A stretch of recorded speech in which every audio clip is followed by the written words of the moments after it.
On s'est déjà demandé pourquoi un développeur gagne-t-il plus qu'un boulanger, ou pourquoi certains secteurs ont tant de mal à recruter alors qu'il y a du chômage.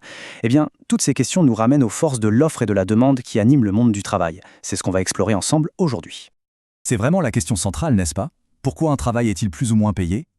La réponse, elle se trouve au cœur d'un mécanisme à la fois puissant et souvent invisible, le marché du travail. Et c'est justement ce mécanisme qu'on va décrypter. Alors qu'est-ce que c'est, ce fameux marché du travail? Il ne faut pas imaginer un endroit physique, comme un supermarché. C'est plutôt une sorte d'immense espace de rencontre, un peu abstrait, où ceux qui proposent leurs compétences, c'est-à-dire les gens, et ceux qui en ont besoin, les entreprises, eh bien ils se connectent. C'est là que tout se joue. Attention, petit point très important avant de continuer, pour éviter toute confusion. En économie, les mots sont un peu inversés par rapport à ce qu'on dit tous les jours. Quand une personne cherche un emploi, on dit qu'elle offre son travail. Et à l'inverse, quand une entreprise publie une annonce, on dit qu'elle demande du travail. Ça peut paraître un peu étrange, mais c'est la clé pour bien comprendre la suite. Il faut garder ça en tête. Allez, commençons par le côté des entreprises. Qu'est-ce qui les pousse à embaucher? C'est ce qu'on appelle donc la demande de travail. Deux facteurs principaux expliquent pourquoi une entreprise décide de recruter. Le premier, c'est la demande anticipée. C'est simple, si une entreprise pense qu'elle va vendre plus de produits ou de services, elle va avoir besoin de plus de monde pour produire. Le deuxième, c'est le coût de production. Là, l'entreprise fait un calcul. Est-ce que c'est plus rentable d'embaucher une personne ou d'investir dans une machine? Et ce coût du travail, c'est vraiment le nerf de la guerre. Il ne s'agit pas seulement du salaire net, mais aussi de toutes les cotisations sociales qui s'ajoutent. Si ce coût total paraît trop élevé par rapport à l'achat d'une nouvelle technologie, l'entreprise pourrait bien choisir d'automatiser une partie de sa production. C'est un arbitrage constant qui a un impact direct sur la création d'emplois. Bon, maintenant qu'on a vu pourquoi les entreprises demandent du travail, passons de l'autre côté. Qui sont les personnes qui proposent leur force de travail? C'est ce qu'on nomme l'offre de travail. Le concept clé à comprendre ici, c'est celui de population active. Ce terme regroupe toutes les personnes qui ont un emploi, mais aussi celles qui n'en ont pas mais qui en cherchent un activement. Les chômeurs font donc partie de la population active. Tous les autres, comme les étudiants, les retraités ou les personnes au foyer, sont considérés comme inactifs.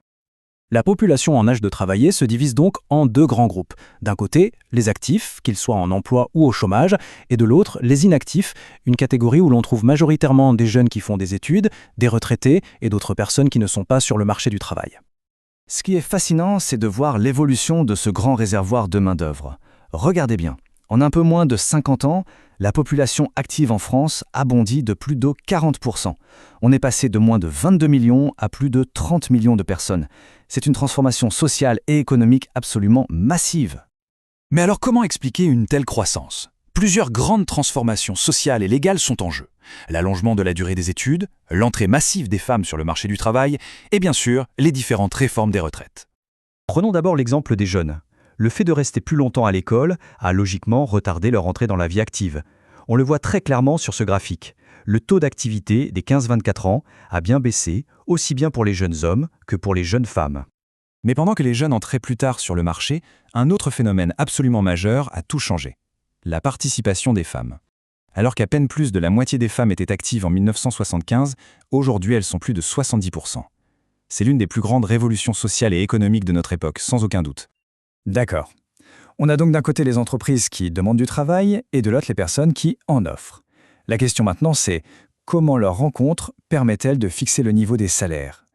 C'est ce qu'on appelle la théorie du point d'équilibre. En théorie, le principe est d'une simplicité redoutable, un peu comme une balance.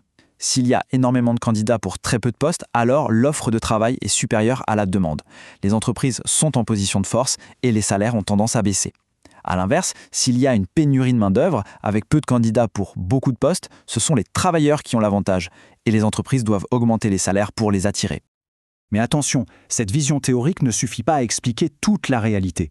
Le marché du travail, ce n'est pas une jungle où seule la loi de l'offre et de la demande s'applique. En réalité, il est très encadré par des institutions et des règles précises. Et qui sont ces régulateurs? On peut en distinguer deux principaux. D'abord, l'État, qui fixe le cadre légal, les lois, et ensuite ce qu'on appelle les partenaires sociaux, c'est-à-dire les organisations qui représentent les salariés, comme les syndicats, et les employeurs. Le rôle de l'État est absolument fondamental.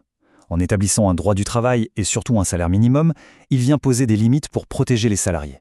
L'idée est d'empêcher que la rémunération ne descende en dessous d'un certain seuil, jugé comme un minimum vital.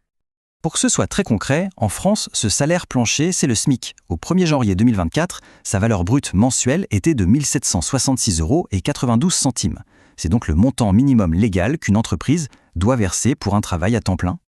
Mais le SMIC, ce n'est qu'une base, un plancher. Au-delà de ce minimum, la plupart des salaires sont le résultat de négociations. Ces négociations peuvent être collectives, menées par les syndicats pour tout un secteur d'activité. Ou alors elles peuvent être individuelles, directement entre un salarié et son employeur, au moment de l'embauche ou lors des entretiens annuels par exemple. Alors, pour conclure, est-ce que le salaire, c'est juste le prix du travail? On voit bien que la réponse est beaucoup plus complexe. Ce n'est pas seulement le résultat d'un calcul mécanique entre l'offre et la demande, c'est le produit d'une dynamique économique, bien sûr, mais aussi d'un cadre légal et de rapports de force sociaux. Un équilibre fragile, qui est en constante évolution,